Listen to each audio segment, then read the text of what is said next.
हम सब अपनी रुचि को एक ऐसी चीज में विशेषज्ञता देने के लिए काम कर रहे हैं जिसका हमें सबसे अधिक शौक होता है।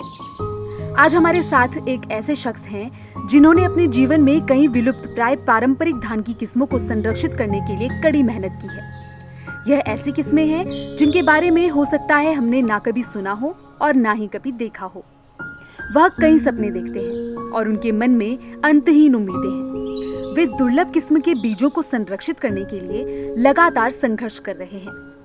अब तक वे पारंपरिक रूप से धान के बीज के 1452 दुर्लभ किस्मों को सफलतापूर्वक संरक्षित कर चुके हैं। हालांकि वह कृषि वैज्ञानिक नहीं है, लेकिन उन्होंने खुद को मिट्टी के लिए समर्पित कर दिया है। उन्होंने बीज की सबसे हानिकारक किस्मों के खिलाफ एक क्रांति ला दी है।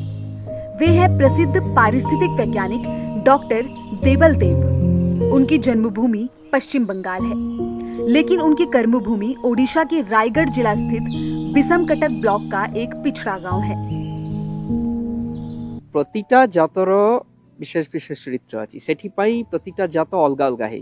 कौ जातरे बहुत विटामिन अच्छी, कौ जातर बहुत सल्ट टॉलरेंट हो पारे, कौ जात डीप वाटर भेराइटी हो पारे, कौ जातर मध्य लोह अधिक अच्छी। तो अलग अलग भेराइटी प्रतिटा भेराइटी विशेष विशेष गुण अच्छे। गोटे बिल भितर प्राय अंततः 60-70 प्रकार धान रुआ होउची एवं से 60-70 प्रकार भितर एमती भाव में एडजस्ट करबा को पड़ुची जाते क्रॉस पोलिनेशन ना हुए। तो सेमती भाव में लगाना होउची एवं प्योरिटी मेंटेन करे सेठी ब्रीही माने बिहन भांडार गोटे अछि मोर सेठी रखा होउची चासी मानकर पाई।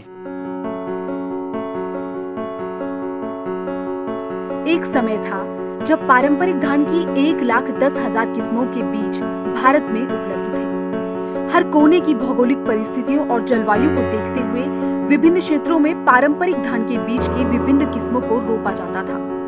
हालांकि 1955 से बहुराष्ट्रीय कंपनियों ने किसानों को उनकी जमीन से और अधिक पैदावार के नाम पर फंसा दिया और हरित क्रांति के नाम पर उन्होंने खेती के पारंपरिक बीजों को छीन लिया और उनकी जगह किसानों को आनुवांशिक रूप से संकर बीज सौंपा दिए।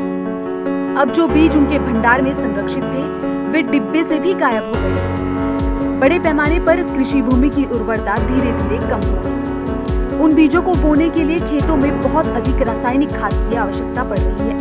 इतना ही नहीं, इन हाइब्रिड बीजों को कई सालों तक इस्तेमाल करते रहने की वजह से मिट्टी बंजर होती जा रही है। पारंपरिक बिहन जमी लप होगा जाऊँगी हाइब्रिड हाइल्डिंग को लोक मैंने माने व्यवहार कर निर्भर करने चाहते। पारंपरिक धान जमी से बुली जाऊँगी कि ना। तो से हिसाब नहीं कि देवल सर माने कलकत्ता आसिकी आगु पुराणा बसुधा बोल बांकुड़ा डिस्ट्रिक्ट से असुविधा होता पानी असुविधा चाष करने। तो सेठू ये पलि आसिले ये 2011 मसीह आरंभ कर।